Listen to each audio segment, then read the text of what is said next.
Hi, Romans here and welcome to another music review. I review every album from a viewpoint of a musician, as I am a singer, songwriter and a bass player for my own group Jakobej. And last year we have released our debut album called Pursuits in Life. What makes it unique is that it's a heavy prog rock music without guitars. Instead you have drums, bass, saxophone and keyboards. You can check out 2 of our music videos on my YouTube channel. We're building our own monument and fake the new kind of beauty, and also a studio live take of Away Till Pose.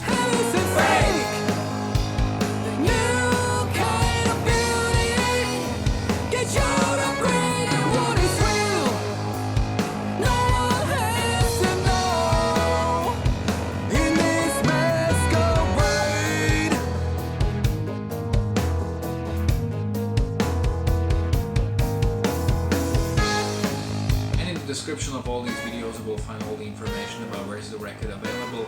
It's available on all digital platforms like Spotify, Tidal, Deezer, iTunes, Amazon, Bandcamp, but also in this Digipack version of a CD with a very beautifully illustrated 20 pages long booklet.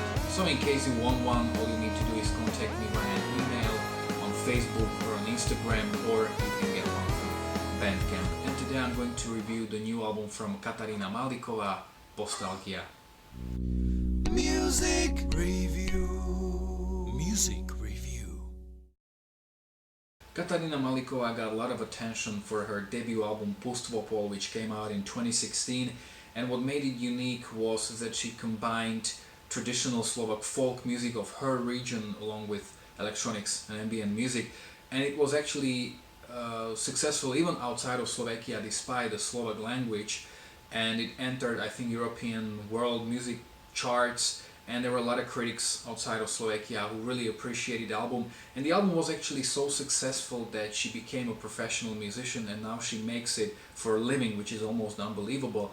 And I think like 2 weeks ago her sophomore album Postalgia came out. I've heard it 6 times as of now, so let's start with the review. Because this whole music is in Slovak language and so are the titles of the tracks, I will translate them. So the album opens up with a track called Ústa, which means a mouth, and this is like an ambient track made of vocal overdubs entirely, and it feels like you're in a church. It has a very eerie, almost sinister mood, and there's a lot of pain being shown here. Katka kinda sounds like a herd siren singing in the middle of the ocean.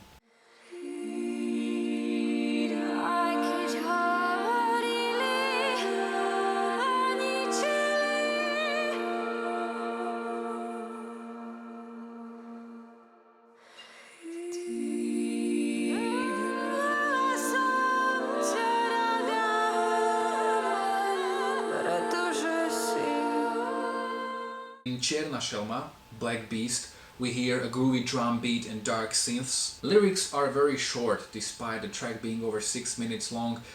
It's basically just a couple of lines that are being repeated, but every time she sings them a bit differently. Her singing is almost like vapid, disgusted.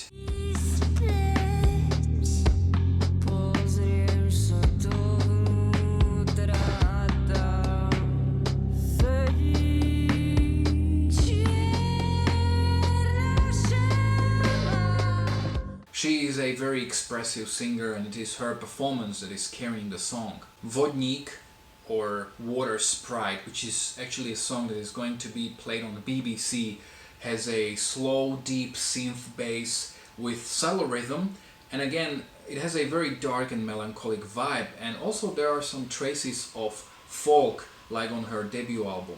Again, there are interesting electronic sounds in the drum machine.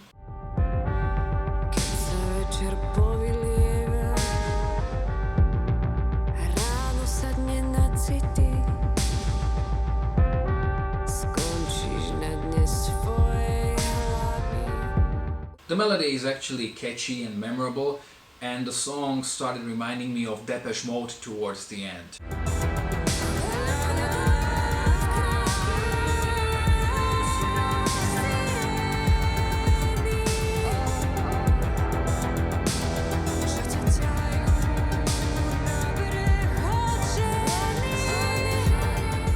The next track is called Bielý deň, White Day, and the violin at the beginning deepens the melancholic feel. This is probably the saddest song on the album, and with it piano, it reminds me of some of the darker parts of one of the most iconic Slovak songs, Vyznanie from Marika Gombitová. Nevieme byť verní druhým ani sebe. Neverím na lásku, verím iba na smrť. We can again hear her musical background in this track, so the Slovak folk music, and there are times when it feels as if she's out of pitch a little bit, which quite surprisingly even strengthens the impact of the song.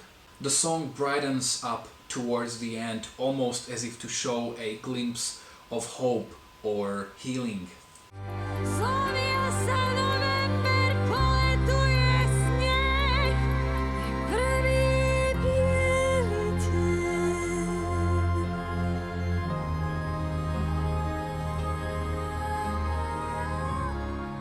The big change of pace comes with the next track, V dome, in the house, which is opened with a piano riff which essentially evolves into a fat bass synth riff that reminds me of the song Aura from Lady Gaga from her art pop album, which is in my opinion one of the best pop albums I've ever heard.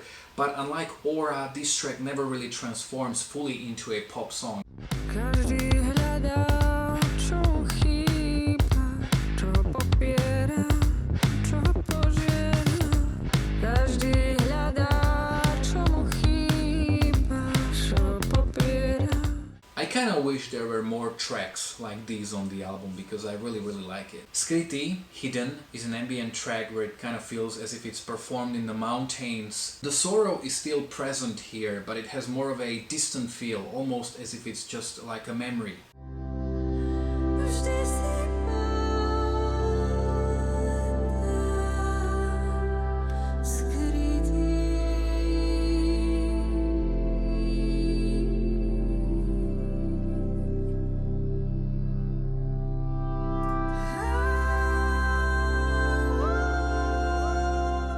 And again, the vocal performance is really great. The next track has a name in Latin, De Profundis, which means out of depths of misery or dejection.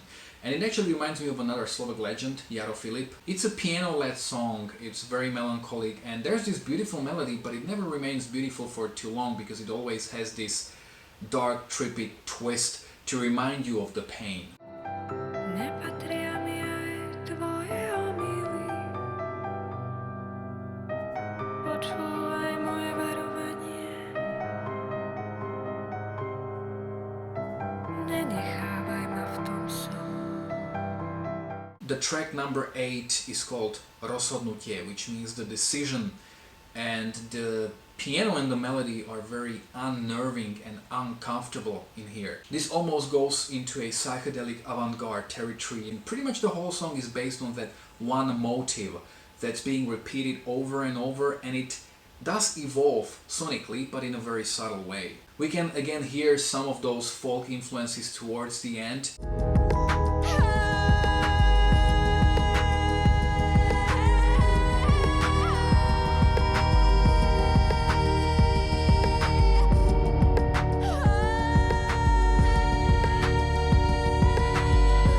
But this is definitely the hardest song to digest, or the most difficult song to digest, because every time I'm listening to this album I'm sort of deciding whether to skip it or not.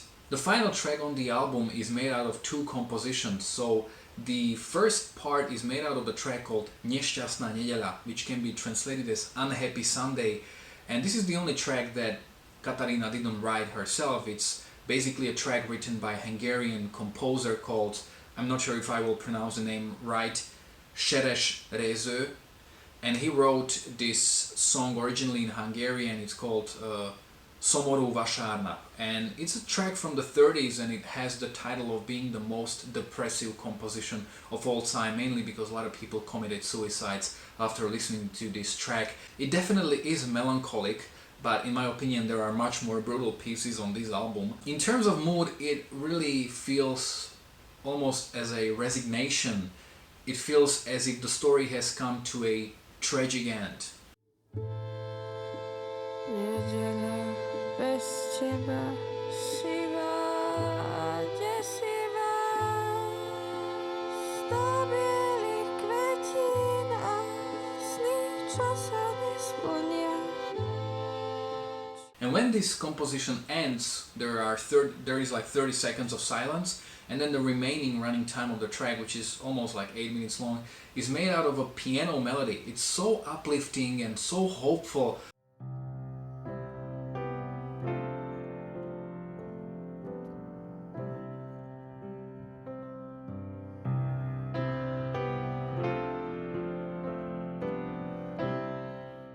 Almost as a feeling of liberation, which in the case of this story may mean kind of two things. It may be the death as a liberation, where really when you die you don't suffer anymore, or hopefully it's conciliation. And it works really great because after such a hard-hitting album emotionally, you won't really feel depressed as shit after listening to this record, but it kind of feels like after a good cry when you feel ready to go on. Also, there's a funny like 10 seconds monologue at the end. I think that was from the studio, where she says something like this. I will try to translate it in the best way I can.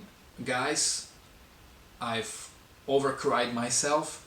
This was the lifetime performance of mine, I swear. To sum up, I definitely enjoyed this album a lot. Sonically, it's beautiful. I really like all the sounds I could hear. When it comes to the songs are really very good. It is, however, a very difficult album that I wouldn't recommend to everyone. It depends on what kind of a music you tend to cling to, but it's definitely a very depressive music, and if you listen to it at the wrong time, it may work against you. But it's definitely album worth checking out. I enjoyed it a lot. I even ordered a copy, which should arrive any day at this point, so yeah. Have you heard this album already? You can let me know in the comment section below whether you agreed or disagreed with me. If you are already her fan, you can let me know how well do you think it compares to her previous album, because based on what I've heard, these two records are completely different from each other. You can follow me on Facebook or on Instagram. You can find links to both in the description of this video below. If you like this review, don't forget to like, to share, to subscribe. You can check out my own original music, my live performances, my worst to best series, and quite a lot of other reviews as well. Thanks a lot for watching.